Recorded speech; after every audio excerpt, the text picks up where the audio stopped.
Hello, party people. What? Hello, welcome back to this channel. My name is Mandy Magnan. I'm a writer, producer, director, and actress in Toronto, as well as a movie reviewer, pop culture, and your YouTube commentator for everything It Ends With Never. Is anyone else feeling a little bit of Blake brain fatigue? I am, but you know what? The job isn't done yet until there is justice for Wayfarer. Because if we're feeling a little bit fatigued, can you imagine what these people have gone through since December of 2022? OMG. But we're not done because we are going to fight for justice every day here, and we are going to stand on the right side of things. Happy Friday. I hope you're having a great day so far. Today, we are just going to dive back in. Right now, I want to go over the Wayfarer Rule 56.1 with all of the attachments supporting the document, and we can get really into it. Wayfarer has already come back and said that they're not done filing. Some of the files were too big, and it's still coming out. Pump the brakes. Give us a moment to breathe. You know what I'm saying? And I also noticed as well that there is the It Ends With Us script. So I'm going to try to find a day to do a reading. Maybe I'll grab a couple actors or something. We could read out the script. However, what we're going to do straight away is read your comments because it is Friday and it is one of my favorite things to do here on this channel. On Fridays, we read out some of your comments. I usually do it at the end of the video, but because I already know these videos are a little bit longer than usual, I want to make sure that your voice is heard because it's very important to me, and I'm only here because of your continued support. So without any further ado, grab your emotional support lip gloss. We're going to read your comments, and then we're going to go into Wayfarer Rule 56.1. Let's get into it. You are in frame with Mandy Magnan.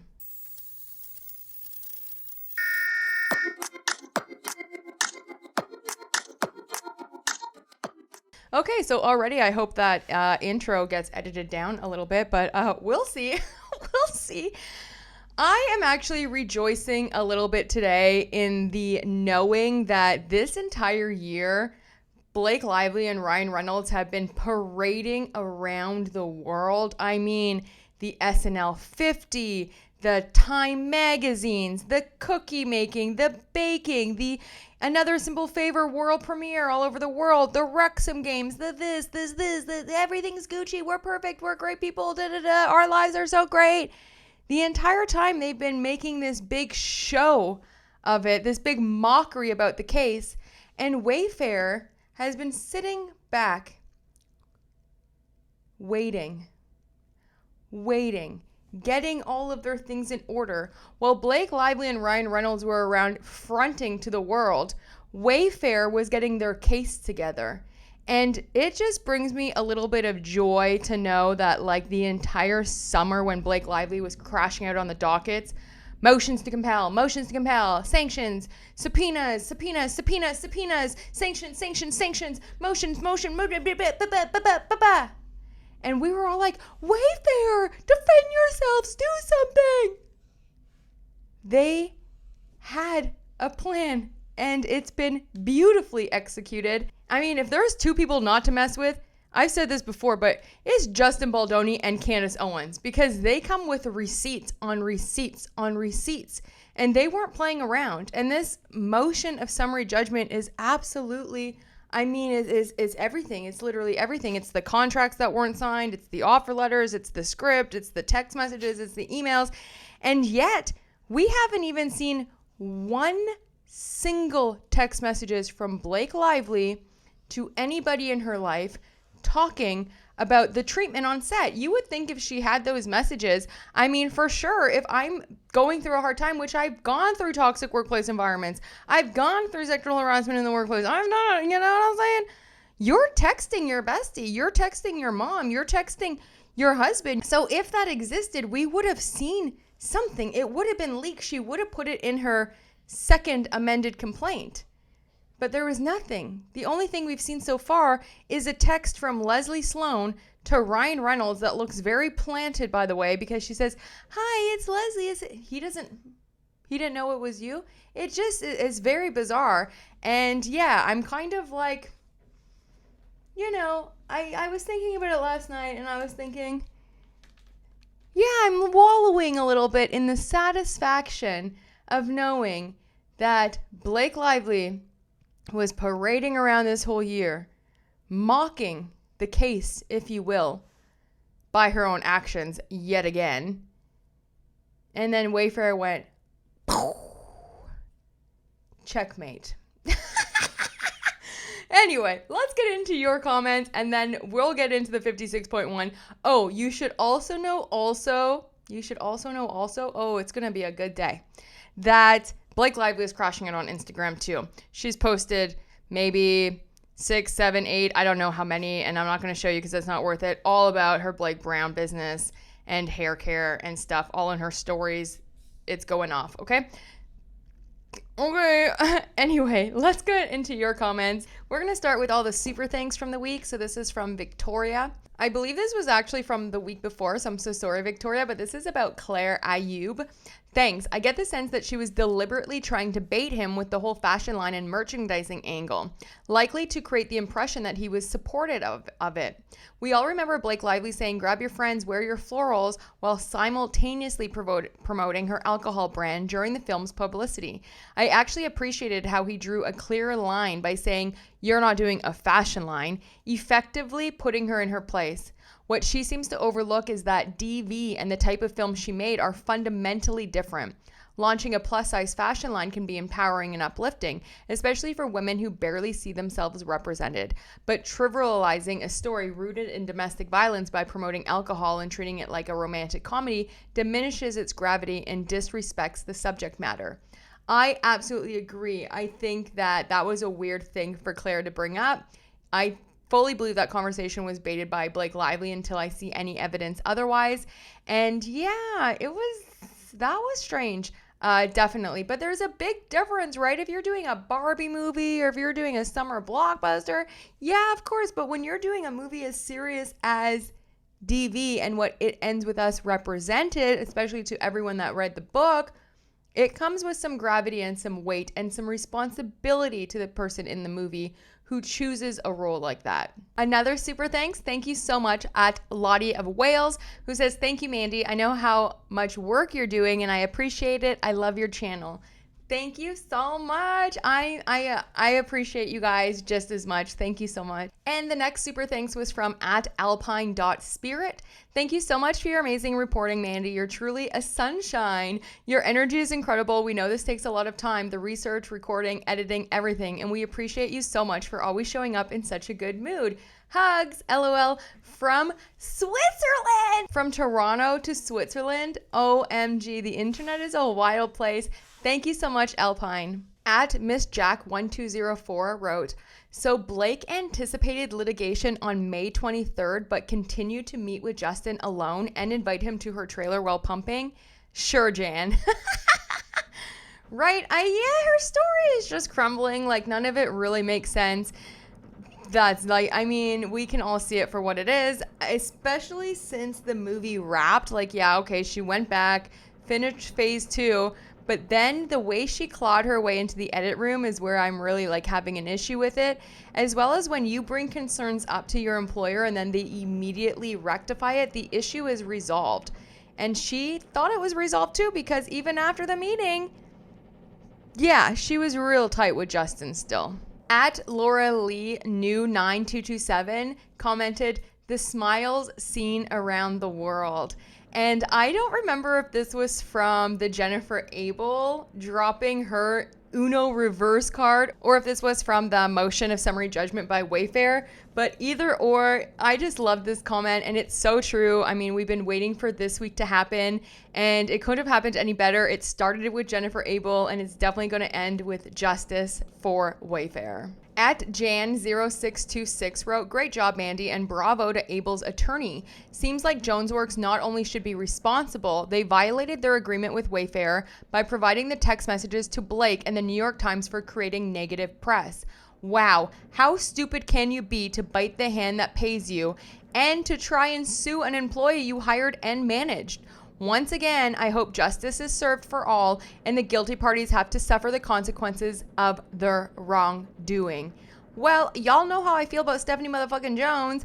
Yeah, you summed it up perfectly. Like, these must be like some of the worst criminals ever, because it's like, how do you guys coordinate together, collude together, and then go and then try to sue them and stuff after? Like, what? Anyway, thank you so much, Jan. Great comment. At Mimi RD1P2 commented, oh my god, this is so effing good. They went in on her and the trashing is beyond epic. Imagine waking up one day and deciding to destroy the life of an innocent, only for you to end up fighting for your life halfway in. Karma at its best. At Lori Lee New 9227 wrote, do you have time in your schedule for law school? You seem like a natural. Funny thing is, I always wanted to be a lawyer growing up. I thought for sure. Or I really wanted to play one in a movie or TV. So I kind of chose acting, and then maybe one day I still will play a defense lawyer. I would love to. I was in debate class all through high school too. It was like the one thing I stuck with. So yeah, don't start no arguments with me that you can't finish. At Maybe and Milo, Wayfarer, Justin, and Jamie are such decent and level-headed people. So refreshing. This was all about the sequel for Blake Lively, Ryan Reynolds, and Colleen Hoover. So shameful.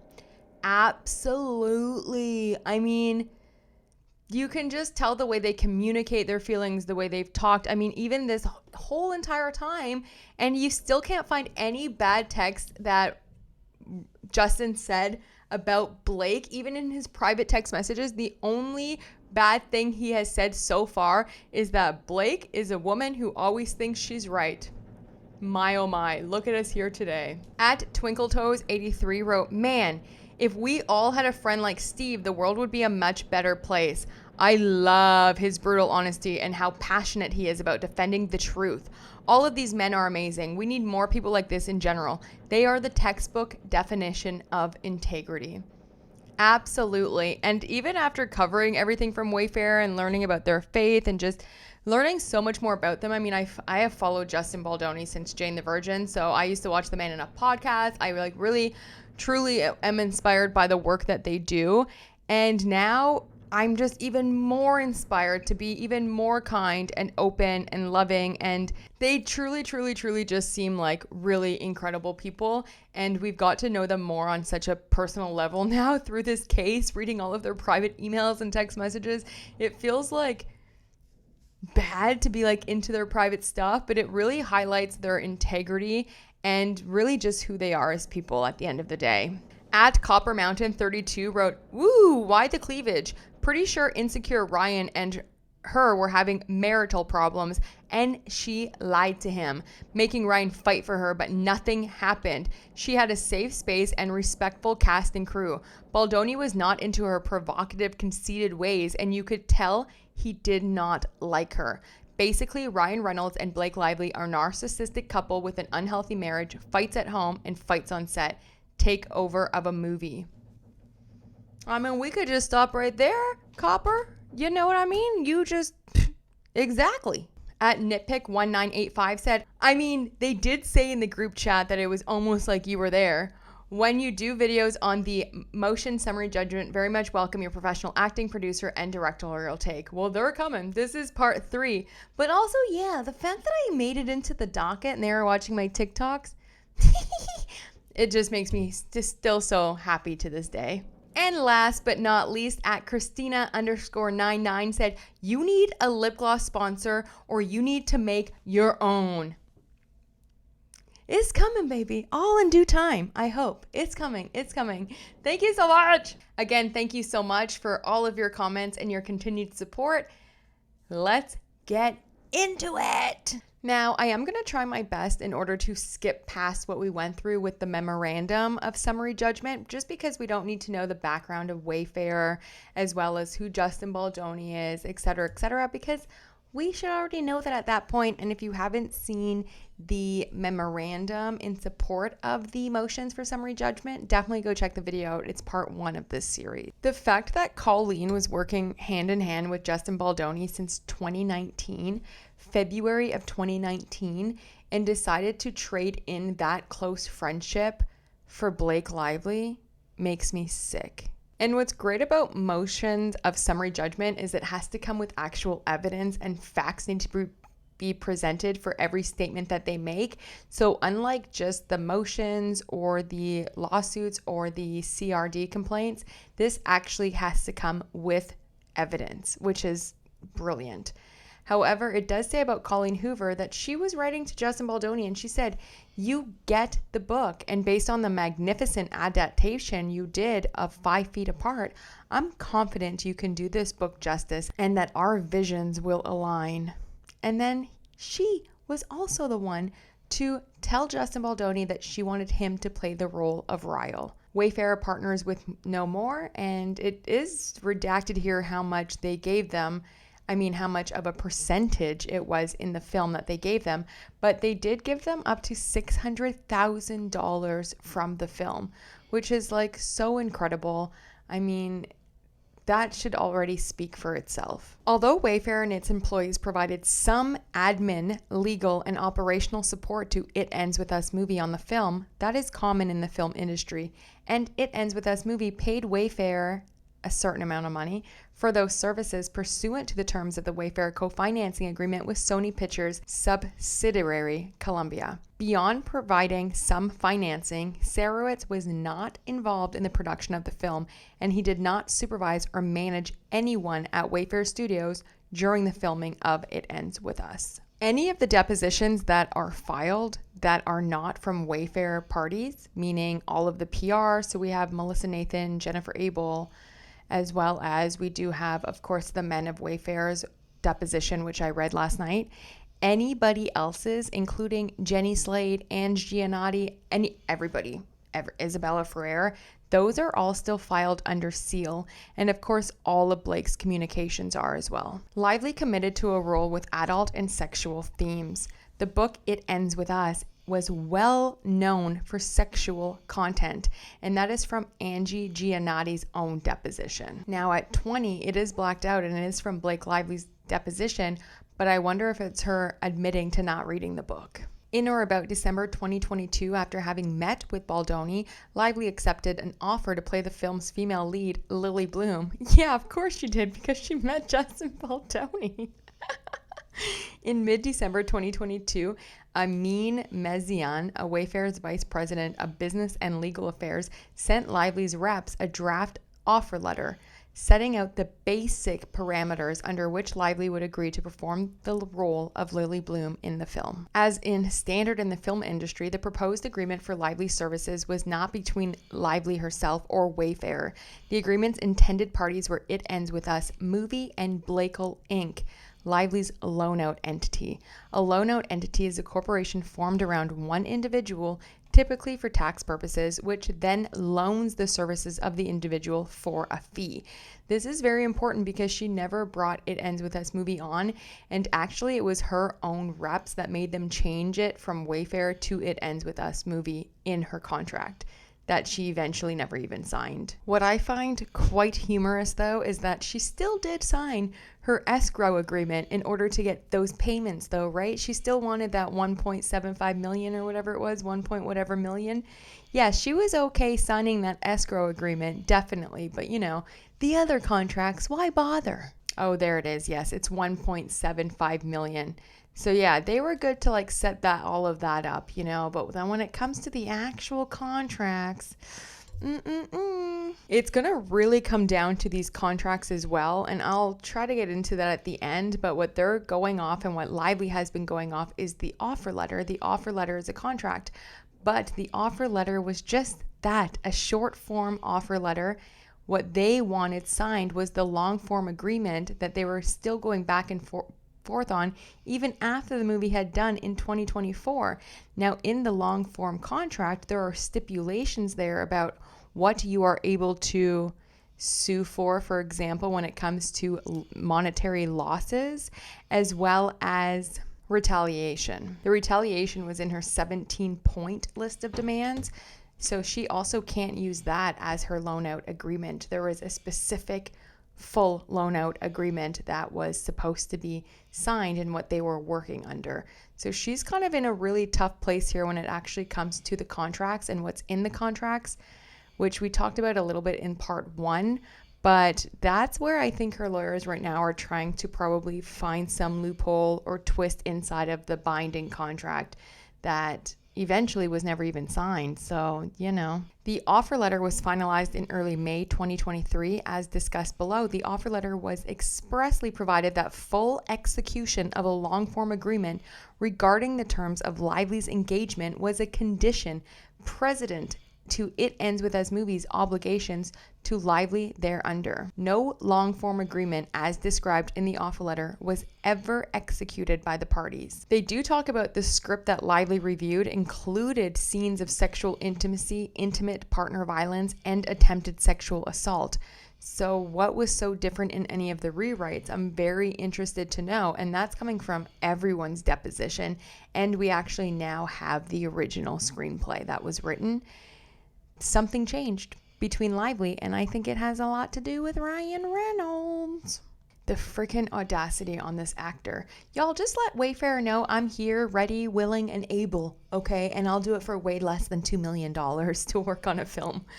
Lively worked to revise the script before filming began. Her written work product included frank sexual language and overtly sexual themes. For instance, in April 2023, Lively sent Baldoni a revised draft for the scene in which Lively's character, Lily Bloom, and Baldoni's character, Ryle Kincaid, first meet on the rooftop of a building. The rooftop scene. Lively explained she revised the scene to include blank. Her draft called for blank. I can't wait for these things to get unsealed by the judge. I really want to see the notes that Angie Giannotti gave, because I guess after Blake rewrote the rooftop scene that we now know Ryan Reynolds wrote, so that whole thing was for nothing. Her insane 14-page text messages and the crazy stuff that she was sending him, all to accept her writing as true. She didn't even write. It was Ryan Reynolds. But anyway, I guess once she wrote it, Justin gave it to Angie Giannotti, the executive on the film, and she had notes. And she wanted the scene to involve more than just verbal interplay. And I would love to see those script notes. However, currently under seal. I will just say as a side note that I think it was very, very, very smart here to continually bring up how much power Blake Lively has, her star status, her husband's power, and how much control she had on the film, because they're making such a big deal about how powerful she was and her stardom, and she's a big A-list actor, and we kind of conceded to all of her demands.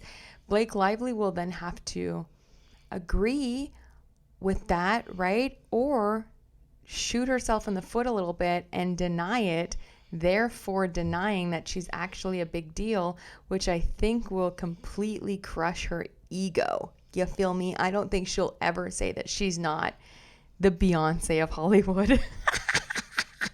Lively immediately exercised substantial influence over the development and shooting of the film. At Lively's request, Wayfarer agreed to abandon its intending filming location from Boston, where Hoover's novel was set, and to accept Lively's choice of New Jersey, just to accommodate Blake. Wayfarer also agreed to adjust the filming schedule to accommodate Lively's other obligations. We already know this, but it's really good to note that, because I've been saying all along that I think she was very insecure from the get-go. Of course, just had a baby, but also was in postpartum. She always wanted to play Lady Pool. I mean, she's been on late night talk shows saying how the writer of Lady Pool, who designed Lady Pool, did it with Blake Lively in mind of always playing that. And then her husband is going to go shoot Deadpool and Wolverine, which includes Lady Pool, and he doesn't cast her as Lady Pool. So she was probably already super insecure about that, right? Her body's not good enough to play Lady Pool, but now she has to go do these sex scenes and stuff. So I think she was already unraveling big time in her self-confidence and was highly insecure. I don't think it had anything to do with Wayfarer at all. I think she was already doing this, But just to recap, before shooting, Blake Lively did approach Justin in text messages as well as a voice memo, asking them to push back any scenes that have her being nude, simulated nudity, any sex scenes, any scenes close up of her body, to push all of those scenes until the second phase. And Baldoni was literally like, you don't have to worry about it. Like, we're going to take care of you. If you're ever feeling uncomfortable, like, just tell me, like, your body is the last thing you should have to worry about. And he was like literally consoling her like a little teenage girl the entire step of the way. But it does say in February 8th, a voice memo Lively asked if the start of shooting could be pushed back because already just the start of shooting. On February 9th, in response to Baldoni's comment that Lively must feel blank after resolving a personal dilemma, Lively responded blank. Baldoni disliked Lively's self-deprecating joke. And of course, because it's communications from Blake Lively, it is under seal. But Blake Lively and Ryan Reynolds, all they do is like sexual self-deprecating jokes. I mean, that's like their whole shtick, isn't it? On February 17th, 2023, Lively asked Baldoni. Baldoni responded. This is actually under seal, but I wonder if I can find it from from the timeline. Let me look at that. But it does say on the same day, February 17th, Lively told Warren Zavala, her agent at WME, and then it's blacked out as well. Ooh, and you can run, but you can't hide from me, Miss Blake Lively, because I found the text messages from February 17th on the timeline of relevant events. So they're already out there. So why is she wanting this stuff sealed? I don't know. It's Blake Lively. She writes to Justin, "Thank you for your voice memo. It is deeply appreciated. You are everything you promised to be as a collaborator.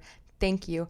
I know my job here, and this piece is my big part, my job here. We both understand the assignment as actors in the roles, but also as producers and also as marketers. We understand artistically, yes, but we get what we need to do in all aspects for this movie commercially. As woke as we both are and work to be, this movie requires a certain aesthetic. It's part of the job that we both excitedly signed up for. I don't shy away from it because it's not problematic. It's the assignment. Like when someone is about to start an athletic event, it's their job to be in top shape. My husband and I both look at certain roles in athletic events, and this is one of them. It's not always a part of the job, but on this one it is, and that's great. As much as I'd love to not think about it, that would be irresponsible and also impossible because it's unrealistic to not acknowledge what I need to do. This is my job here and I meet my responsibilities with extreme work ethic." I look for...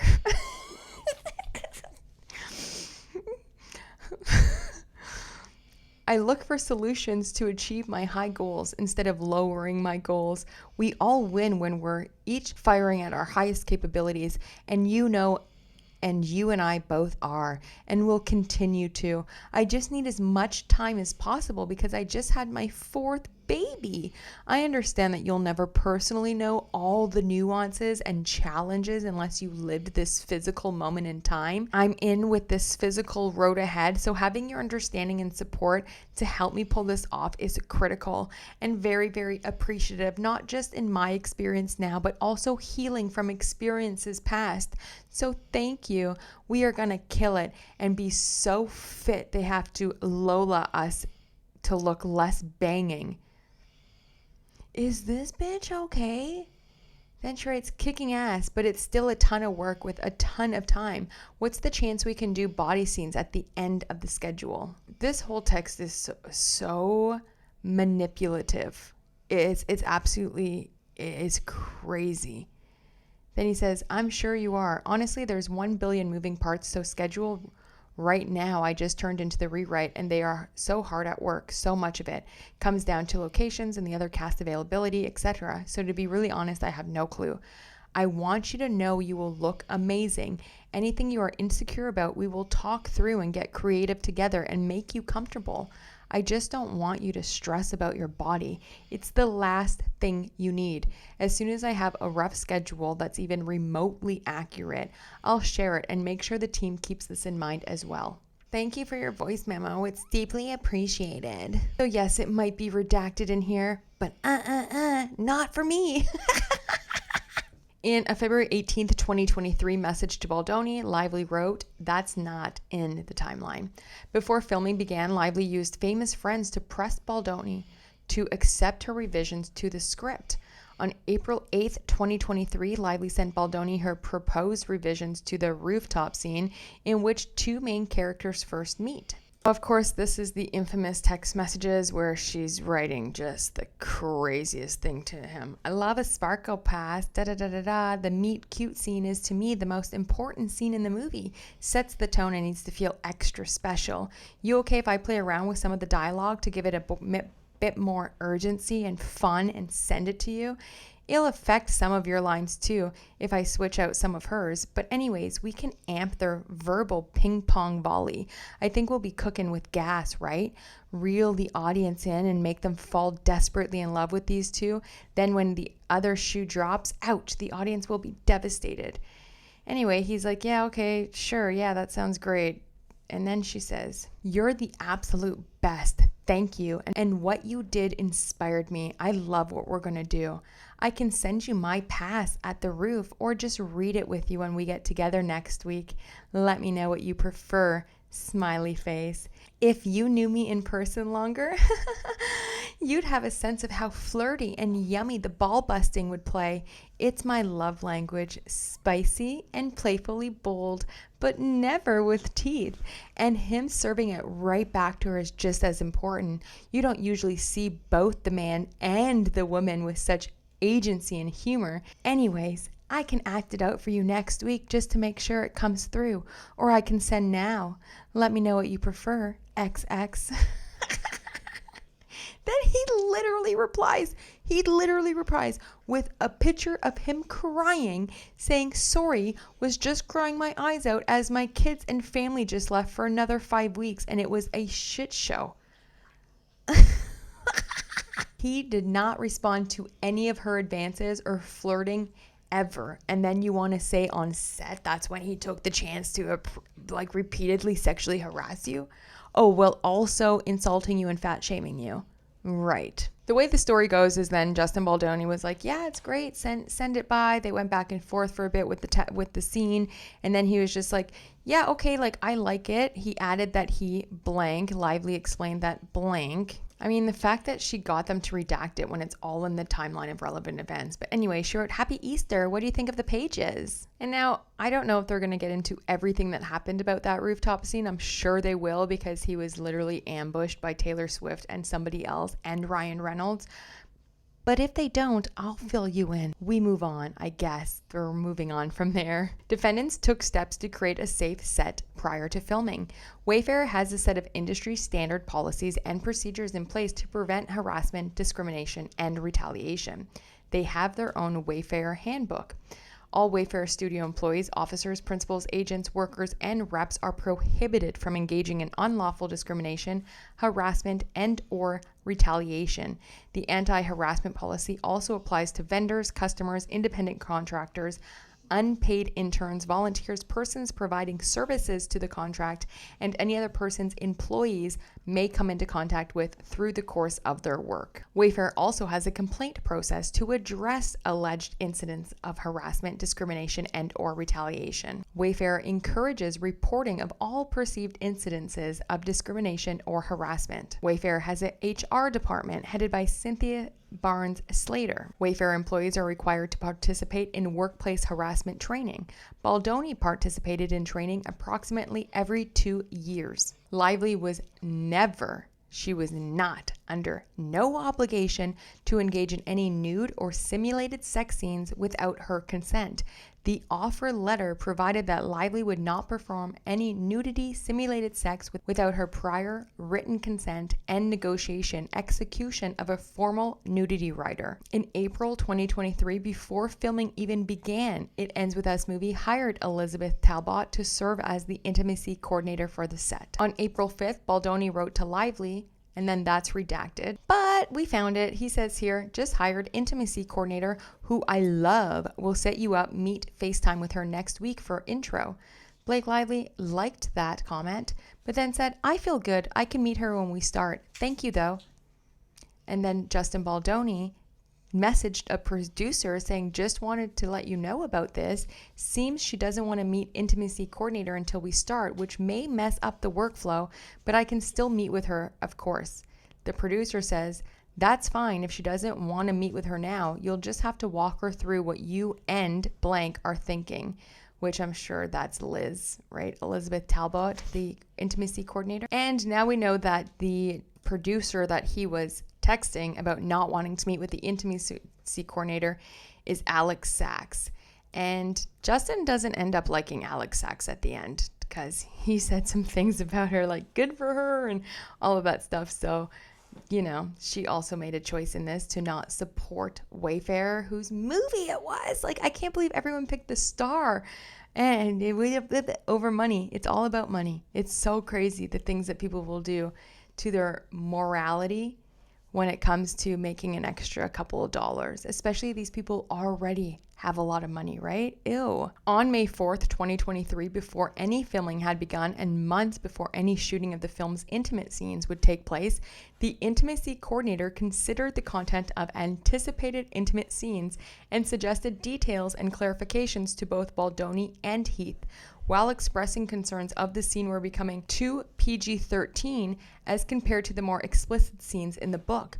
Baldoni suggested that the intimacy coordinator discussed with Lively whether there were other ways of implying nudity that she would consider so as to not disappoint readers, while also expressing sensitivity for Lively's boundaries. You have to understand that they went into this, Wayfarer, thinking that they were going to make an R-rated movie, and then Blake Lively came to set and turned it into a PG one. The way they have to work around Blake's insecurities is crazy. But anyway, they do have the emails here between him and the intimacy coordinator. Justin is still in here only caring about Blake's comfortability. The way these are shot and what is shown will be a collaboration between me and Blake. There should be passionate, sexy, should be choreographed in a way that shows a glimpse into their power dynamic. She's in charge and then he takes over. Two strong personalities coming together as one. In terms of sex and what is shown, we should see two naked bodies in various positions, but only flattering ones Blake is comfortable with. Her choice. Her on top, him seated and holding her. Him on top, all sensual and beautiful.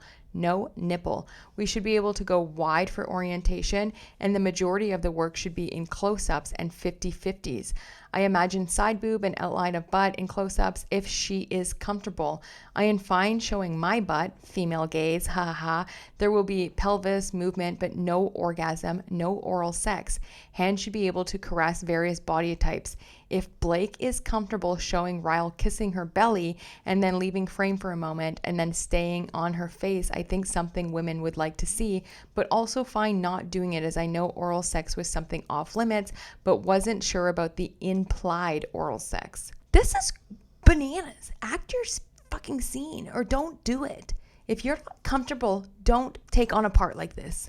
Women are allowed to have boundaries. Women actors are allowed to have, everyone has a different comfortable level, but don't sign on to a project like this, first of all, without reading the book, or at least reviews or whatever. But then reading the draft script, which has a lot of sex in it, and then wanting to change the entire script to suit your comfortability level is delulu nuts, crazy, absurd, never been done. So he's asking that there's simulated vaginal sex, inferred oral, kissing down body, leaving frame, hands caressing, side breast, naked back, outline of buttocks. I mean, it just keeps going, but no nudity, tops would be off, kissing around body. They are about to have sex when frittata happens, more about sensuality than sex. Onesies make out, they come in drunk, making out in onesies, less about bodies and sex, more about onesies coming off, and I'm fine if Blake wants to just take mine off and make it playful. I mean, the entire time he was working with the intimacy coordinator, or at least in those emails, it seems like he was really taking Blake's comfortability very seriously. On or about May 8th, 2023, Lively and Baldoni were provided with nudity writers detailing their consent and boundaries concerning intimate scenes. On May 5th, 2023, It Ends With Us movie held a Respect in the Workplace Preventing Discriminatory Harassment and Retaliation meeting. During the first phase of filming, Wayfarer distributed a preliminary crew list to the crew that listed Wayfarer's HR contact, Cynthia Barnes Slater. I wonder if Blake ever reached out to her for, any of the complaints, because you have it right here, as well as on the call sheets every single day there was a hotline to call. Something super important, I wish all the Blake Lively stans, even now, they're still, anyway, I digress, would understand is that no intimate scenes involving Lively were shot in the first phase of filming. None. Zero. So her 17 list of demands was already bonkers. Wayfarer was like, what the heck is going on here? We haven't even shot anything with her, because as per her request, they moved all of that to frickin' phase 2. Filming began on May 15th, 2023, and then stopped on June 14th, 2023. All filming during the first phase of filming took place on a set in New Jersey. None of Lively's sexual explicit scenes or scenes involving simulated nudity were rehearsed or filmed during this initial period. I could not imagine then. I mean, Justin Baldoni, he should deserve an Oscar for his performance then, because can you imagine then going into phase 2 and having to shoot all the intimate and sexual scenes after she just gave you that 17-point list of demands and her husband completely berated him for like 6 hours in their penthouse? Oh yeah, let me kiss you and touch you now. I think the F not. It does say that the sensual and intimate scenes were then rehearsed and filmed during a later phase of filming without issue or incident. A scene in which Lively's character gives birth was filmed on May 22nd, 2023. Lively claims the birthing scene constituted an intimate scene because there is implied nudity. That's something I've said too. Just because there's implied nudity doesn't mean that there's an intimacy coordinator there. And we all have to remember that intimacy coordinators are so new, and honestly, they're probably going to fade out real quick, because I don't know too many actors and actresses that would want to have someone standing right there, like clocking every time you like kiss and touch someone. You're supposed to be acting, and there's a level of trust that comes with it with your partner for so many different reasons, and it can't be like so choreographed to the point that it's like, and then I do this, and then it's like, we're all human, right? They did submit footage of the birthing scene that shows Lively covered with a hospital gown and prosthetic pregnancy belly, but we don't get it yet. But as soon as it's out, I'll let you know. But yeah, she's saying that I've talked at length about this birthing scene, but they said there's footage that she was completely covered in a gown. So, okay, Wayfarer. On June 11th, before Young Lily and Young Atlas intimate scene was filmed, Baldoni flagged to the production team that they would need to coordinate and work with the intimacy coordinator. So, hello? You're saying that he wanted to flag and make sure that he worked with an intimacy coordinator for Isabella Ferrer and Alex, whatever his name is, but wouldn't do it with Blake Lively? It doesn't make any sense, Blake. It doesn't make any sense, girl. Then, yes, of course, Isabella Ferrer texted Justin a really nice text about how great she had, how Justin is so wonderful and smart and sincere, and what a great director, and he created such a comfortable space, until she started hanging out with Blake Lively. There's a lot of things redacted here from Blake Lively's deposition herself, but they are talking about how in her second amended complaint and deposition testimony, Lively pointed to various alleged incidences prior to and during filming, which she alleges amounted to sexual harassment. Then look at all of this, because then Baldoni's comments at the initial meeting, that's all. Don't get to see it. We don't get to see it. But then on February 28th, 2023, after that initial meeting, Lively's husband Ryan Reynolds wrote to Baldoni. And they may have had it sealed in the motion for summary judgment, but it's already out there. And it's all of these text messages. I mean, look at the text Ryan was sending to Justin. Oh my God, who has a bigger crush, Blake or Ryan? Then by the end of all of this crap, okay, even if it was a huge thing for us on this film, I tried to push our start date, but Marvel booked the studios, we see and appreciate that you already moved significantly to make it work with her schedule because of the film, Then at the end he says, all of this to say, I'd have your line producer's face tattooed on my perineum. If he, she, they can figure out how to start 2 weeks earlier, completely understand how big of an ass that is, but the perineum is one of the most nervy parts of the human body to express to trauma. So looking forward to seeing you, and thank you again for all you're doing. I happen to adore you, Justin. And then he just writes, that is the sweetest. But why, you should have just moved your film, Ryan. Why Blake's? Why can't you guys just get extra nannies? Don't you have family that could look after the babies? I'm very confused why you think, as the actor's husband, you can write to the director these kind of messages. I mean, look how long these messages are. I wouldn't have read that. I don't have time for this. This is crazy. Anyone writing me this much? No, thank you. And ask him to change the set. And all Justin was doing is writing him saying, hey, I'm the guy that, is going to be working with your wife. So I just thought that we should introduce each other. It's so nice to meet you. I'm paraphrasing, but he even says, we've known all of our closest friends for years, and I don't really have any close female friends that my wife isn't also friends with, let alone married ones. And so I guess this is just an awkward text to say, I'd like to be friends. I'm happy there's no check yes or no box. He also says, Blake also just sent me the sweetest message to my wife, unprompted, saying something similar, which just made me respect her and your union even more. I've been a supporter and admirer from afar of both of yours for years. You are in a class of your own, and I so appreciate the way, and then it keeps going. Oh, poor Justin. This is heartbreaking. We then go start talking about, obviously, his private inquiry about Lively's weight on or about April 23rd outside of the workplace and outside the presence of any Wayfarer Studios or any employee or even Blake Lively herself. Justin Baldoni went to a trainer that he was seeing who also trains Blake for this film and just asked her if he knew approximately how much she weighed, because he has a bad back, so he's going to have to train in order to do that lift scene. He wants to be as prepared as possible. Well, that little snitch trainer, Don Saladino, went to Blake immediately, the next day, and told her that Justin was asking about her weight.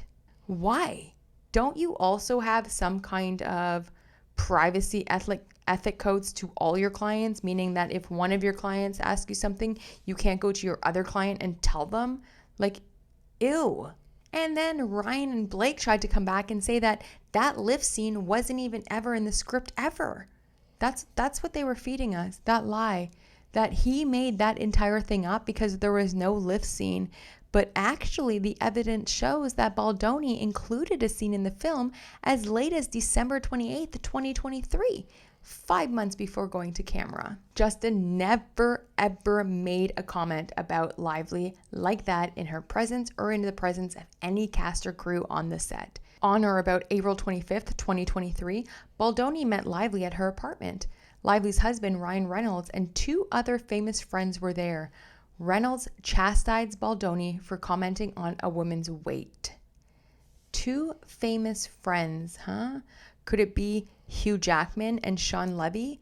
Ryan Reynolds has to boast himself up around Justin Baldoni. I'm the man, I'm the big man, I'm the man. Lively subsequently described the meeting to a friend as follows. Dun, dun, dun. Lively also alleged that Baldoni shamed Lively for her body and weight by offering to connect her with a specialist in probiotics after Lively caught 3 strep throats, because Lively alleges the expert was instead a weight loss specialist.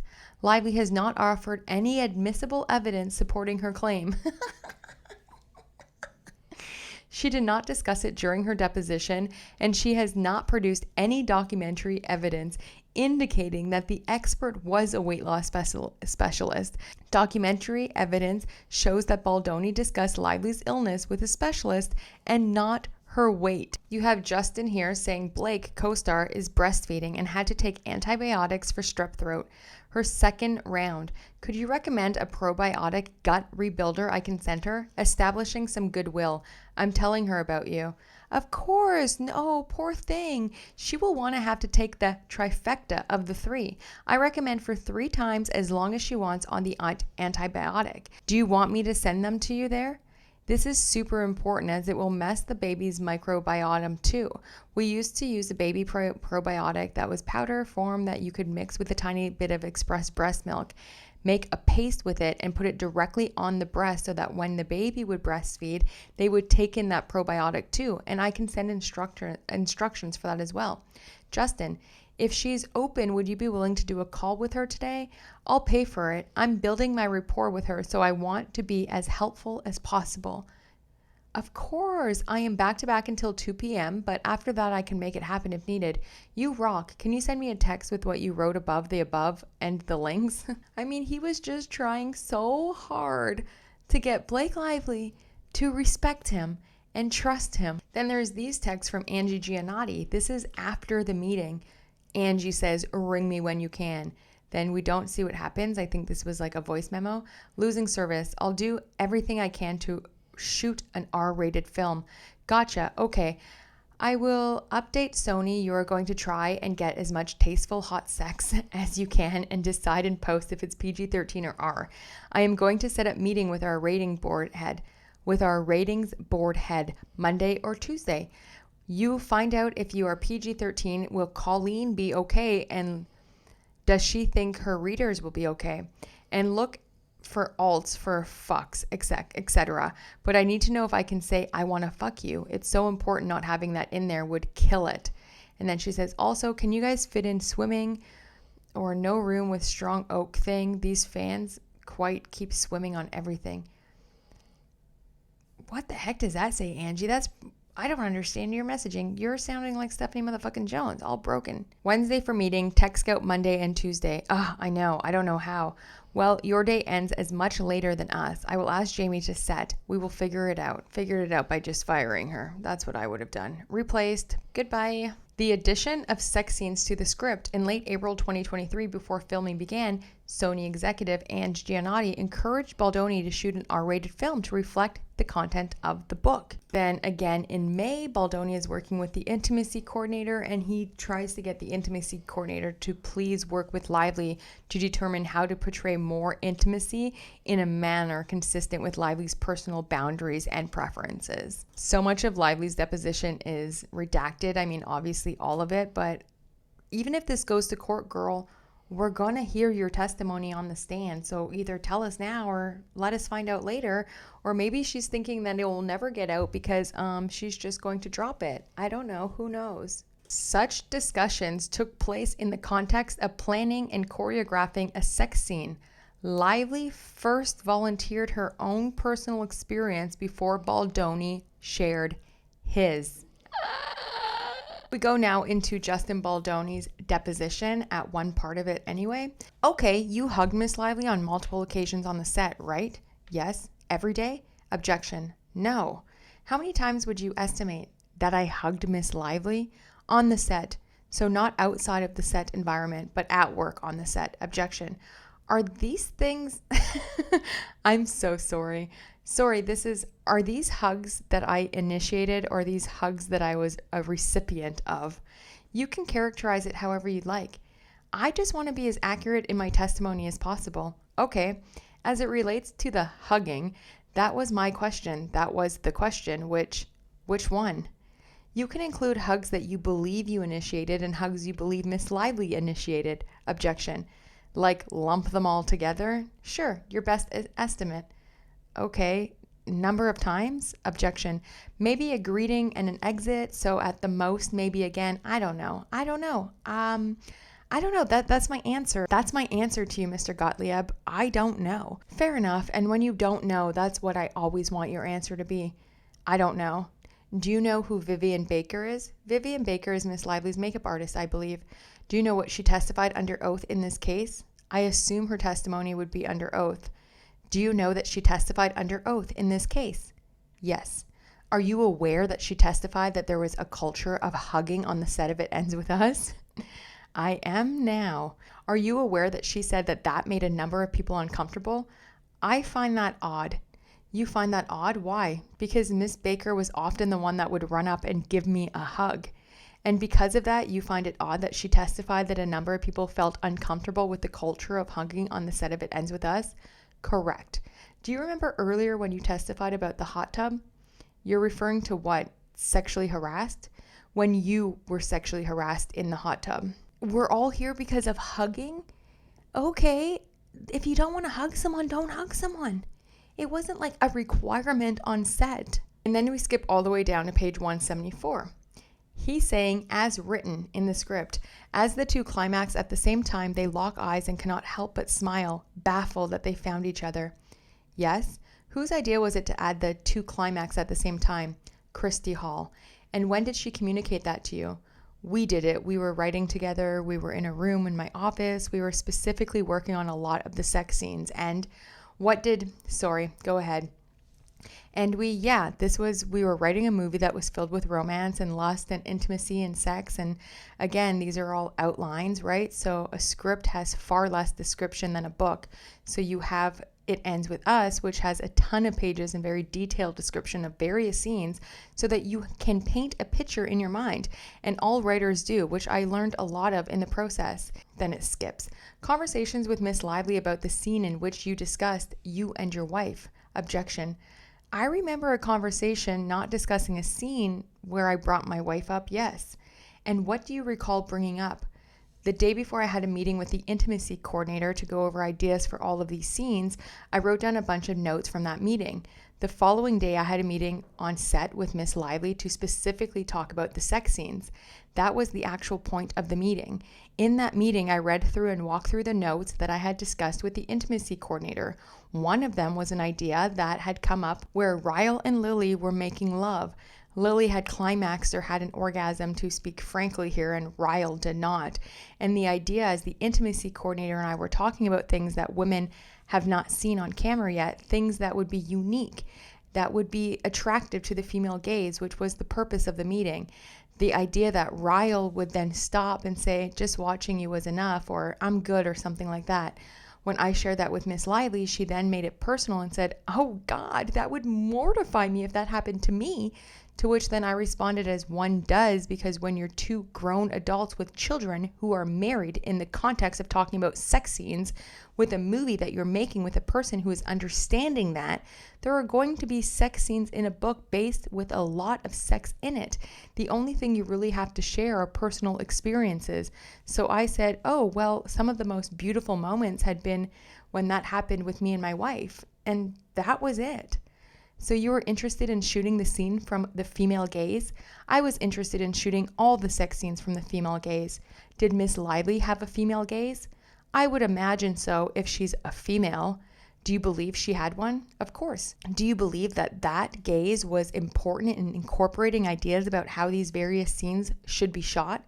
Absolutely. That's why I incorporated all of Miss Lively's ideas without hesitation. And it's your testimony that when you say Miss Lively said she would be mortified, that you believe she was referring to if what happened to her were her words. If what happened to her in her personal life, yes, it was a personal comment. Like it was inferring that if she was inferring that if her husband didn't finish, if she didn't finish her husband or climax her husband, that she would be mortified. That's what she said. So she said, oh, that would mortify me if it happened to me. Your recollection as you sit here today about a meeting that occurred in April of 2023. Objection. Just based off that conversation alone with Blake Lively, it's very clear that her pleasure comes from Ryan Reynolds, her partner, finishing, and not pleasure for her own pleasure, which is really sad, truly, as a woman, because we're not just here to pleasure men. We have own pleasures within ourselves, and yeah, sometimes it's nice to just be taken care of and not have to return the favor, right? But okay, Ryan and Blake, you all do whatever you gotta do. They go on to talk about how Justin Baldoni has openly talked about his porn addiction, and then of course Heath entering Blake Lively's makeup trailer. We now know there are two sides to this story, that Heath went there with the producers to have a meeting with Lively to try to see if she would want to have the meeting the next day. They knocked on the door. Heath heard yeah, or come in or something. When he opened the door, he saw Blake Lively in a position that she was always in while she was pumping or breastfeeding, so he thought it was okay to enter. The other people were like, no. So then he turned around. Blake Lively's like, you're already in here, so just like turn around. And she really pushed for the meeting. It wasn't a big deal. It lasted about 1 to 2 minutes. And then Blake even made jokes about it for like weeks after, saying, I know you weren't trying to cop a look. I mean, she even says to him in a conversation like, hey, remember when you came into my trailer and I told you not to look at me. I saw you make eye contact with me. Eye contact? Is it because he went into your trailer, or is it because he's a person of color? I'm just going to throw it out there, because eye contact, so he wasn't even looking at, and apparently she wasn't even fully undressed. She was getting makeup removed from her collarbone, and eye contact. But then even weeks later, like, made jokes about it and was like, I know you weren't trying to cop a look. Yeah, no, because he made eye contact with you. And he said himself he didn't even realize he had done that, because the entire interaction only lasted like 1 to 2 minutes and nothing was said about it. He left, they had the meeting, everything was fine. Now, they do say that, of course, they go into great detail about the birthing scene, which we have been talking about for weeks. They do say that they do have live footage that is coming that shows that Blake Lively was in a hospital gown, a prosthetic belly, and fabric over her genitals. So this whole thing that she was nude, they were pressuring her to be fully nude, and that she kept asking for a cover-up, and everyone was ignoring her. The girl was sitting on the ground talking about how sexy her boots were, and people weren't even ignoring her then. So you think they're going to ignore you when you're asking for this? And this literally is backstabbing all of the crew, because it's literally some crew's job to make sure that the talent is comfortable and has everything they need on set.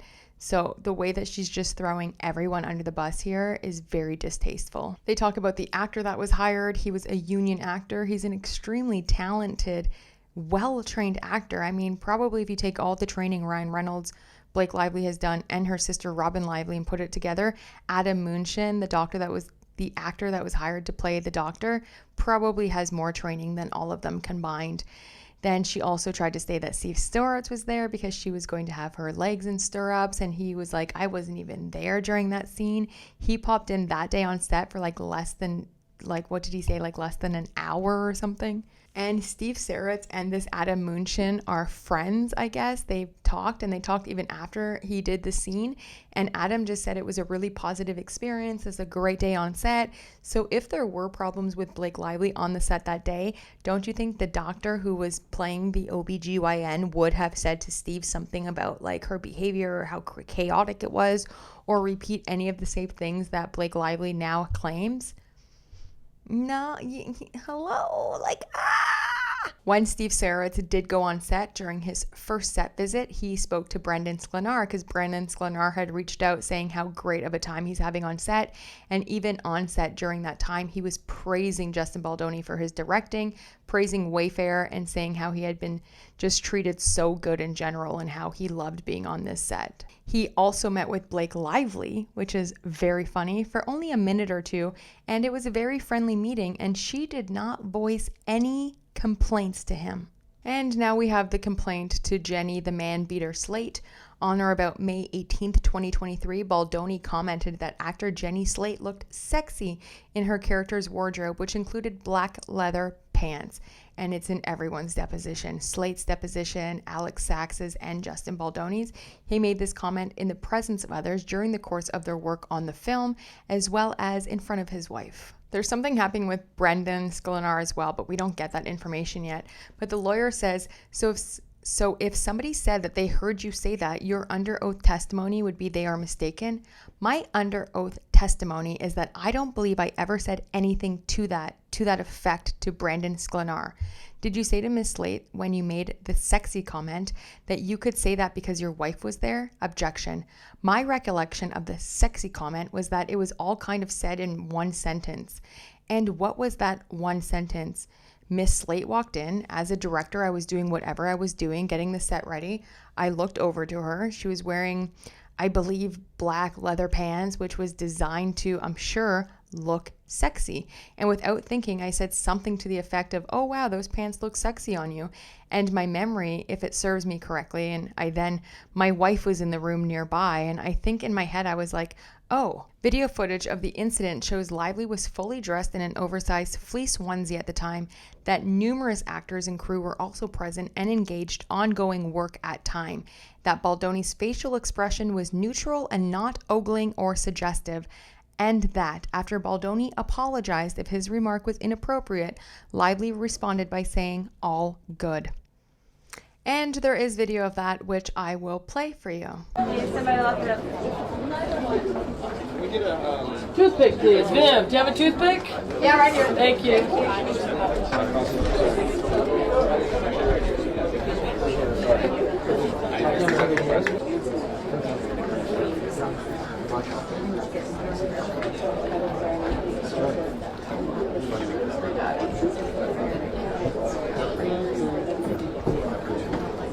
All right, we should go.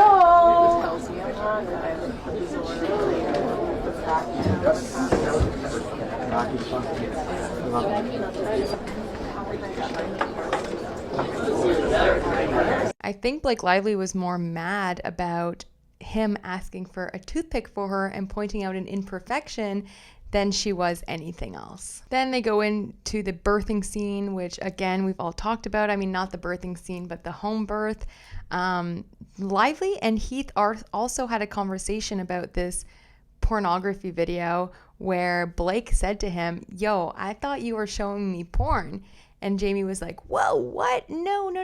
It was my home birth." And she's like, "Yeah, I know that now. I just want to let you know, like, at the time, that's what I thought it was." And he was like, "Oh, I'm so sorry. Like, yeah, no, I would never do that." So they already worked it out. So that's why Wayfarer was so shocked when they read her CRD complaint that she had brought that in when it was already kind of cleared up that that's not what it was, and it had to do with the actual birthing scene. Also in the home birth video, there's a whole bunch of people around.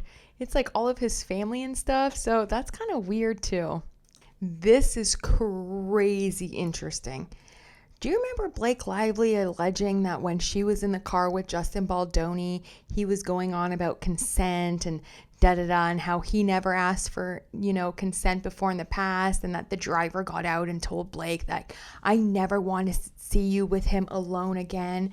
Yeah, well, apparently that entire interaction, they never questioned Justin Baldoni about that incident during 2 days of his deposition. That's like one of her biggest claims, was that whole interaction, how unsafe she felt and how uncomfortable it was and how creeped out she was, and how the driver said like, no, you can never be with him again. That's very interesting that they then never even asked him about it. On or about May 26th, 2023, Lively and her baby contracted COVID. That's really sad, for the baby. Other cast and crew members also got COVID. Lively included her COVID exposure in her list of incidences that required protection, as discussed below, and also alleges it is part of her harassment claims. But do you remember, y'all, like her husband Ryan Reynolds also got COVID during Deadpool and Wolverine and went on a late night talk show and literally accused his female co-star of giving him COVID. So it seems like they both like to accuse their co-stars of getting COVID. Lively and another actor's concerns are promptly addressed before the first phase of filming concludes. We can all think now that this is Jenny, the man beater slate. Giannotti, these included... It's all redacted. In an email on the same day, Lively asked, redacted. Lively's email did not mention sexual harassment or discrimination or make any accusations that any conduct rising to that level had occurred. On May 28th, 2023, Lively discussed the production with fellow cast member blank. In this communication, blank, she also indicated that blank. Lively did not contact Wayfarer's HR department during the production, nor did she file a formal sexual harassment complaint with Sony or Wayfarer's HR departments at any time. And that's from Angie Giannotti's deposition herself. And there's an email from Cynthia Barnes-Slater confirming that Blake Lively did not make a complaint to Wayfarer's HR department. On June 1st, 2023, Lively asked Baldoni, Heath, and producer Alex Sachs into her trailer. Lively discussed various topics, including Baldoni's comment that the wardrobe for Lively's character looked sexy or hot, Heath showing Lively an image of his wife at around the time she gave birth, an instance in which Heath entered her makeup trailer while Lively was in a state of undress, an instance in which Baldoni had cried in her trailer over the negative public reaction to Lively's casting, and Heath and Baldoni's practice of hugging other cast and crew members. Baldoni and Heath attempted to explain the innocent context and apologize for any discomfort Lively may have experienced. But yet, while Lively is claiming that Justin using the word sexy is sexual harassment, then I guess Lively sexually harassed all of these people in this video. This is the apology that Justin sent to Jenny, the man-beater Slate. First of all, thank you for putting your all into the film. I recognize that the last few days of filming have been difficult, but I wanted you to know that the work is really great and I'm excited for what we're creating. Equally important is that I was made aware of your concerns. I wanted you to know that they are fully received. I hear you, and adjustments will be made accordingly. I appreciate your feedback and really look forward to working with you at the end of the week. Blake, I really hope that baby B is okay and your symptoms are getting better. I'm so sorry you are going through this. I want you to know that I've been made aware of your concerns and I hear you. They are fully received and adjustments will be made imminently. Also, the dailies are looking wonderful, and while the last 2 days were tough, I assure you that your work was fantastic.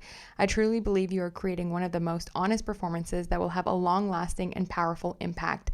Looking forward to working with you when you feel better. He sends it first to Alex Sachs. She says, love both of them. Thanks. Go ahead and share if they want to receive them. Appreciate you. I will ask them both tomorrow when I speak with them. Thank you. And then on the same topic, Giannotti testified something, but again, you don't see anyone's depositions. Neither Lively nor anyone else have identified any other incidences that they believe may have constituted sexual harassment or discrimination after June 1st of 2023. They go into long detail about how Steve Sarowitz didn't know anything about any complaints. He was not on the set. He didn't know what was going on. He didn't know nothing about it, okay? He's out of here. All he knew is that maybe some things did come out, but everything seemed to have been resolved because he didn't hear anything else. And then production continued and there was nothing else done. So everything that maybe was misconstrued or there was a little bit of issues, it was done. To his knowledge, there was no additional issues raised by anybody. On July 19th, 2023, approximately 1 month after filming had been interrupted due to the writer's strike, Lively wrote to Well, I can fill in the blanks here. I don't even have to look at the timeline. Lively wrote to the producers asking to look at the dailies. She really wanted the dailies. She kept asking and asking. They were told no. The director or the producers reached out to Justin. Justin said, I'm just looking at them. Like, no, let her know. Like, when I'm ready to do a viewing, I'll give them to her. She reached out again, and then she was told no. This was the first time Blake Lively was ever told no on the set. And then on August 29th, Lively wrote to her agent something. I wonder what it could be, because then all of a sudden you have the 17-point list of demands after the only time she was ever told no since she was hired. They even moved the set from shooting in Boston to shooting in New York for Blake Lively. She was never told no. She was begging to get the hands on the dailies. When she was finally told no for the very first time, that's when she wrote the 17-point list of demands, and I would love to see what she wrote to her agent on August 29th. And what's really going to stump Blake Lively is in that email her lawyers wrote, while we reserve all legal rights at this stage, our client is willing to forego a more formal HR process in favor of everyone returning to work and finishing the film as long as the set is safe moving forward. This letter is not intended to be, nor should it be construed as a waiver, release of relinquishment of any of our clients' rights or remedies, legal or equitable, all which are hereby expressly reserved. This is going to be a kind of, I think, a double-edged sword for Blake Lively, because they did resolve all the issues. There was no more issues on set. So then she therefore can't say that then it's a retaliation for the 17 list point of protections, because she went back to work and everything was fine.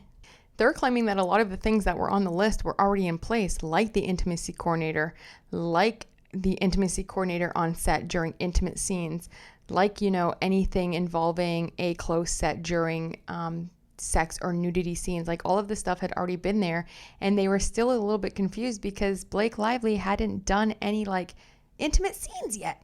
So, they're like, yeah, this is already in the nudity writer, so okay. Lively even requested an A-list stunt double approved by herself to rehearse and perform any scenes depicting rape or sexual violence.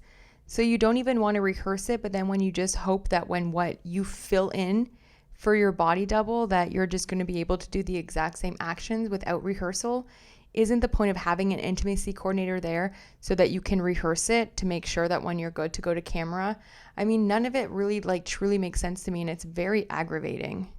As an actor who does R-rated and intense scenes a lot of the times. I mean, it just seems like she just was way above her head, which makes me so mad that she's getting paid millions of dollars to act when she doesn't even want to act. Other requested protections implicated Lively's own conduct. Lively requested that there be no spontaneous improvising of any scenes involving physical touching, simulated sex, or nudity. On May 19, 2023, Lively oversaw a scene she herself added to the script in which her character kissed Baldoni's character in every take, although there was no kiss in the script. And then that's the hospital scene. And I will show it to you because Justin Baldoni's face is like, what is going on here? Wait to see his face at the very end after the kiss. Hey, Mark.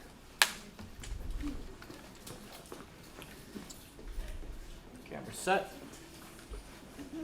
And background. Action, Blake.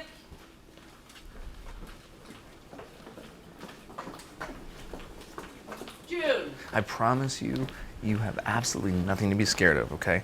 I've done this surgery so many times, all right? All you gotta do is close your eyes and you're gonna be great, all right? Bye, Emily. I'll see you later. Hi, I'm so sorry. Wait, what are you...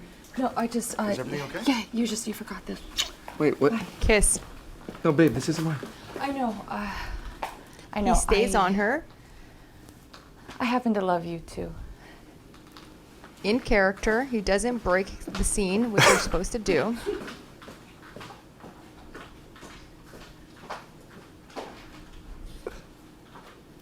All right, cut. And then he's like, what is going on? But now I see a lot of Blake stands saying, oh, he was so in love with her. He's so creepy. Look at the way he just stares at her. He watches her walk away. It's called acting. You're supposed to stay in the character until the director calls cut. He's the director. So he stayed in the scene because if that scene was used in the movie, you want the scene to then fade to black or go into another scene. He can't just break character and then they would have to reshoot the entire scene again. He stayed in it, but watch his face after he calls cut.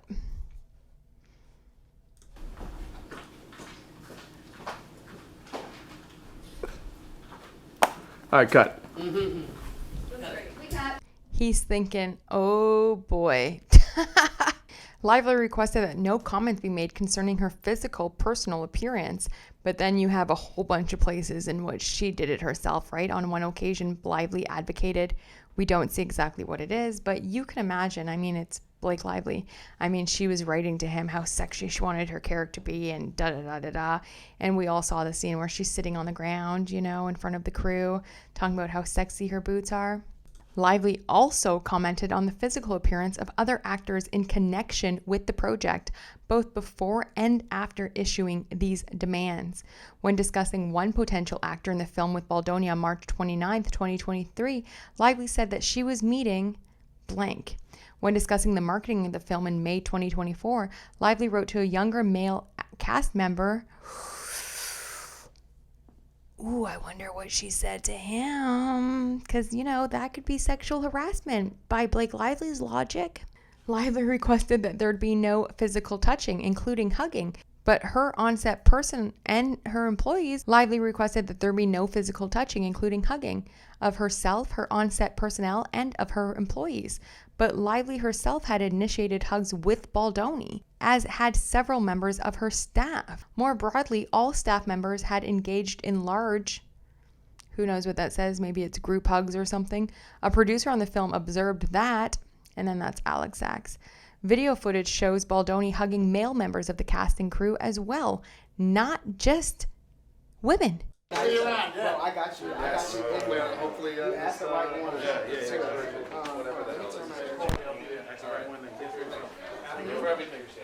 Oh, there you are.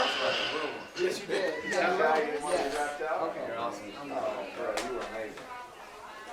Really. This is like, so you have some depth in the soul. I saw it in the audition, but you're gonna kill the rest of it. And there's, who knows, there might be some stuff. Oh, I think I did. It was in the front. It was a video. Much love. Thank you. All right. Enjoy again. Enjoy your chance. All right, man. Because some of these were shots that I just kind of took as Lively requested that there to be no discussions of personal experiences with sex or nudity, but Lively had previously volunteered to Baldoni details of a personal sex life. Lively's list also included several items that were wholly unrelated to her sex, gender, or physical appearance, including demands that Baldoni not speak to her dead father, mention his own religious beliefs, or ask for hers, or have private multi-hour meetings in Lively's trailer with Mr. Baldoni crying, as well as demand that Lively receive notice of COVID exposure on set. Defendants are pressured to accept Lively's demands.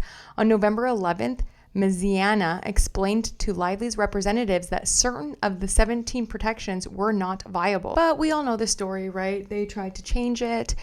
Lively's counsel said, no, you're not allowed to make any changes. So they were like, okay, I guess we'll just sign it as is.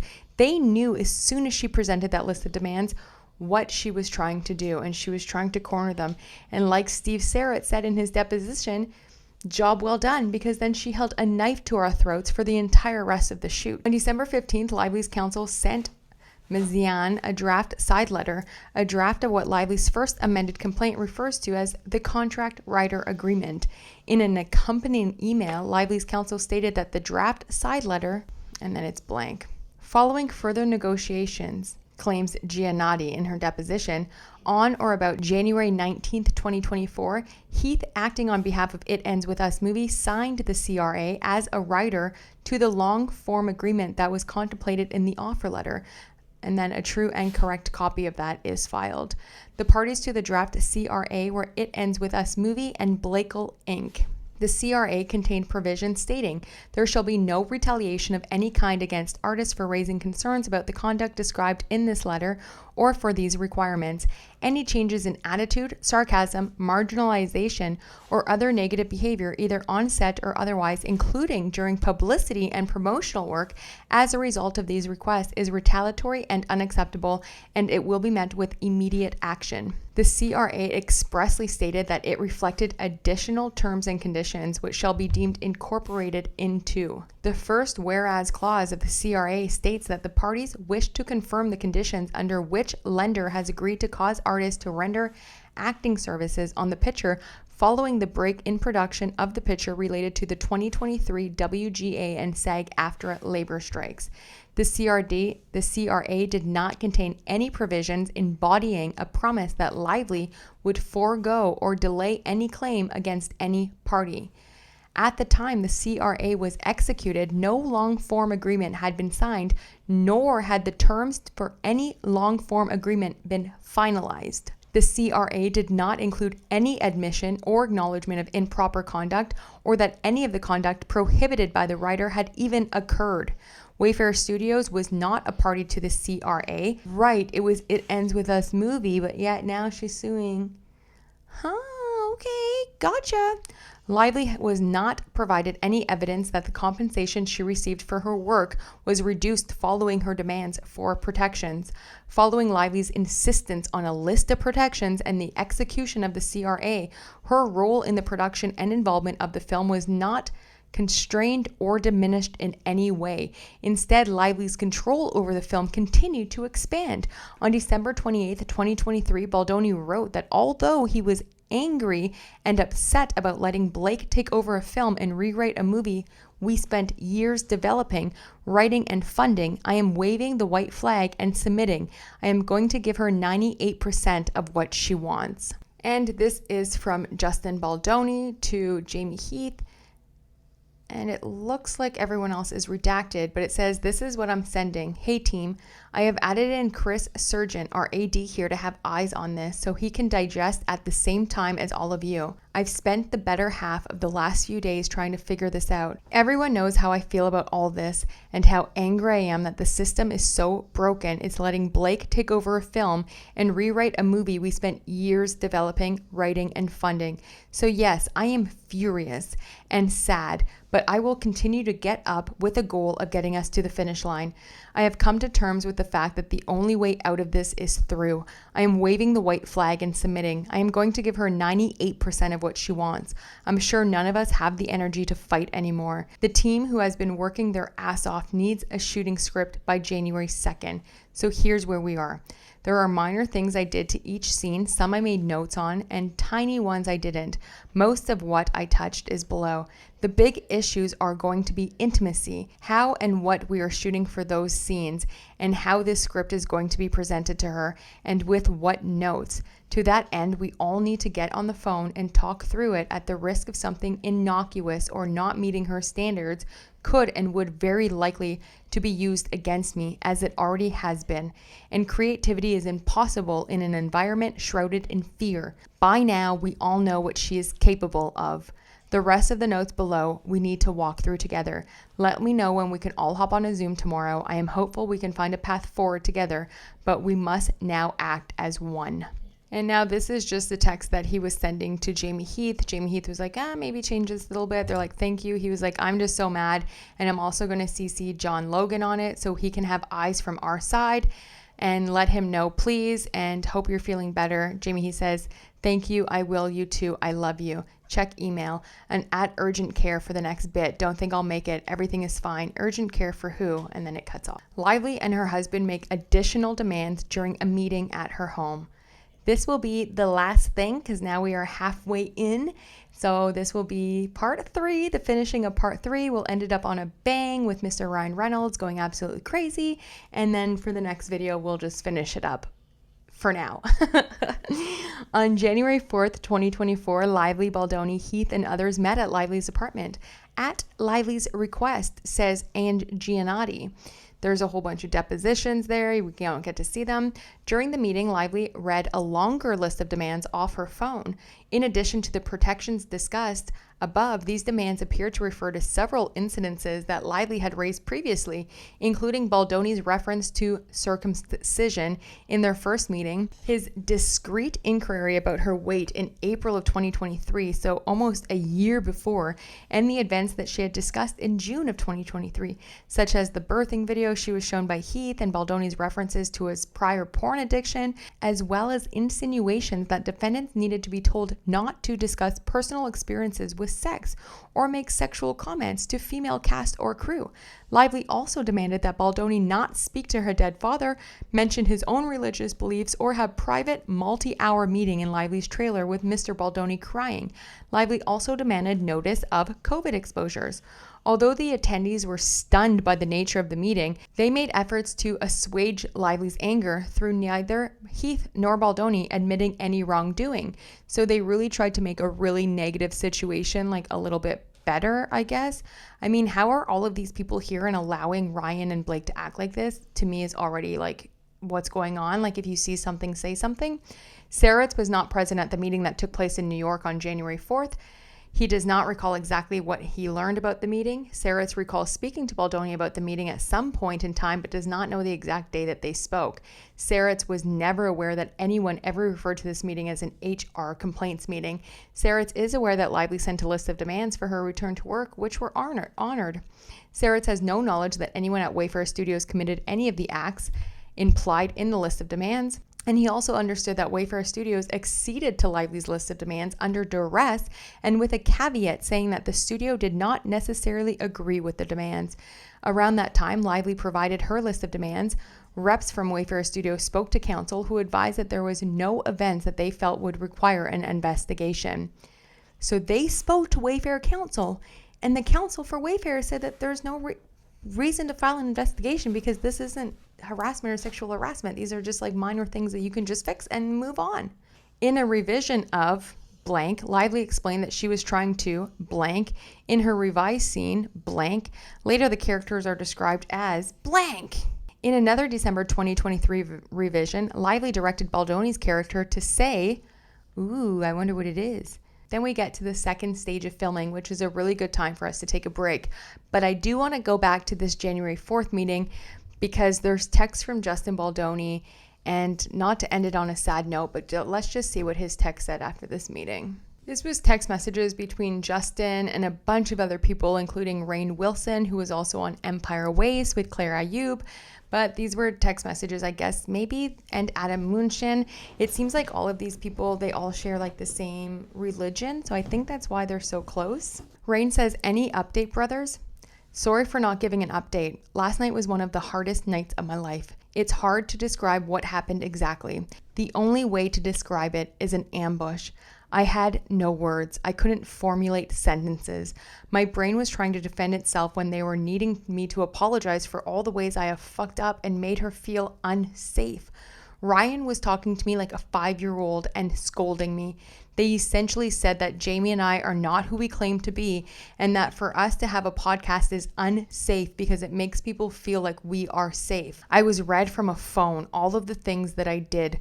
While many of them were based in actual situations, the events were wrong and the things were taken completely out of context. The word creepy and abuse were used in reference to me and my behavior. I was then given the words of what to say and had to apologize, which I was unable to do because my brain was trying to comprehend what was happening. I was in shock and basically went into feeling like I was like a 7-year-old again when I got home last night. I was emotionally paralyzed. It was as bad as it sounds. Jamie did a beautiful job apologizing. I did not have the words. I was embarrassed for myself as it happened in front of the team, but I was embarrassed that I was unable to even formulate the correct words to apologize and honestly just feel like a bad person. It's hard to feel so much of what they believe about me is false because they are so convinced that it's real. Look for the nuggets of learning, which there are many and somehow have showed up today. Thanks to Jamie and my wife, and we are currently shooting. I love you all. Then Justin goes on to say, my gosh, my brain was struggling because what I wanted to say and do was run and blow this whole movie up because I feel this was so unjust. And yet the only path forward was to acknowledge her and Ryan's feelings and apologize and take the wrath of an angry husband. Yeah, I couldn't even do that correctly.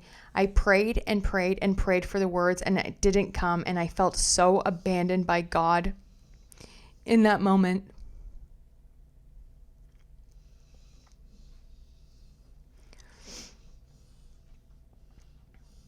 I prayed and prayed and prayed for the words and it didn't come, so I felt so abandoned by God in that moment, even though I know that's not what happened. We were told this was the worst experience of her life, and others have witnessed this behavior, and the behavior on our set was creepy. I was emotionally paralyzed, which is something I haven't experienced in years. At Rainn, imagine that meeting all those years ago at Soul Pancake with Goldritz, but times that by 100. I spoke to my therapist for an hour and she tried to get me out of the haze as I literally could not get myself off the couch. I don't know how I will make it through, but I know that I will. And just knowing you're all there for me means the world to me, because even with Jamie here and my wife and family, I've never felt so alone. Putting a smile on, doing my best to lead the crew. I will unpack and process this when we wrap, of course. I apologize for the vulnerability dump. This is one of the few safe spaces I have right now. I love you all and thank you for your prayers. Then he says, sorry for my dictation grammar. I'm in between shots. Justin, you were ambushed. You reacted the only way you could. Hold on to your beliefs and keep moving forward. God is all glorious and is with you. Our prayers for strength and protection continue. We are all with you in spirit and love you with all our hearts. Rainn Wilson says, oh my God, I can't believe it. You were set up and ambushed and personally attacked. I'm stunned. I completely relate to you being stunned like a deer in the headlights. Probably better that you didn't immediately just start apologizing. So grateful that Jamie's your partner and could step in diplomatically as needed. Onwards, brother. Make a great and important and entertaining piece of storytelling. That's all you can do now. So sorry for what you went through. Another person writes, I love you all and will keep praying for you. Congrats on getting them back to film.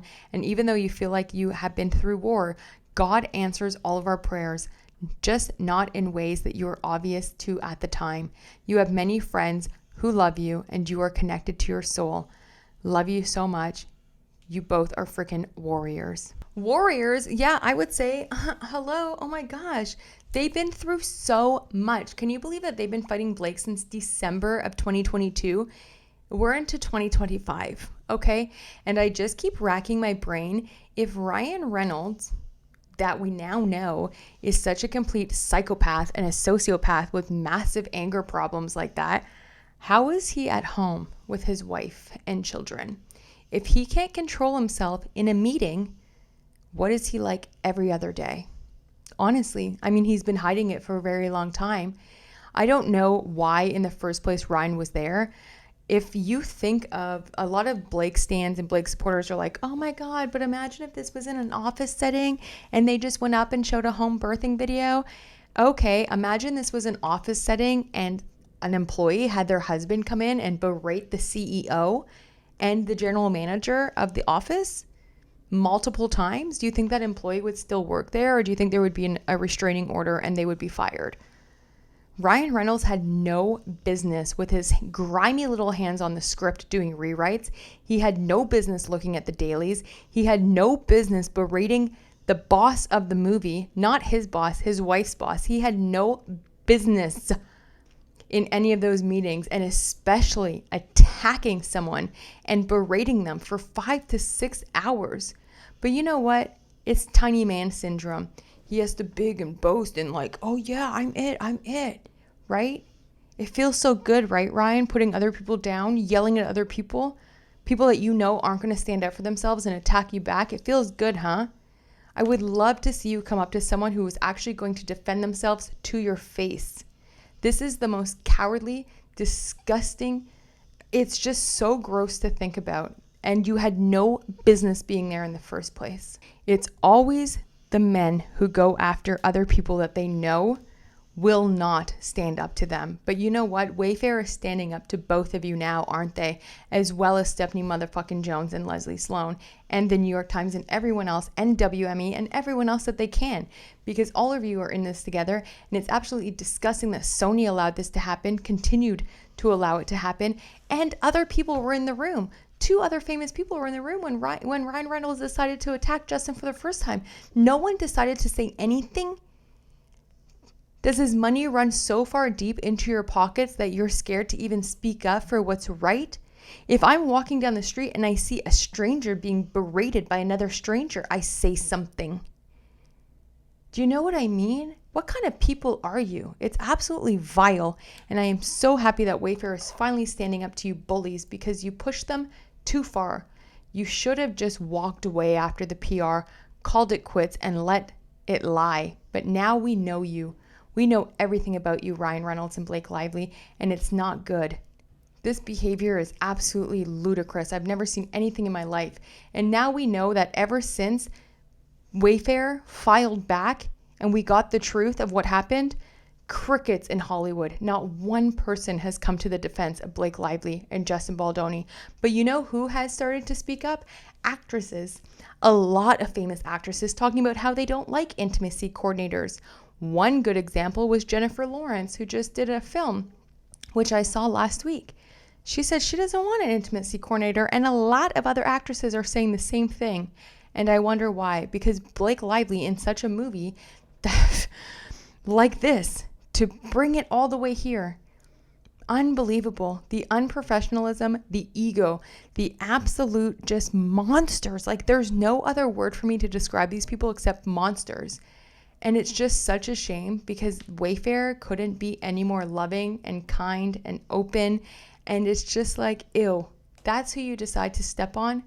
Well, guess what? They're not your carpet anymore, and they're fighting back. And now all of our eyes are open, and we freaking see you, Blake Lively and Ryan Reynolds.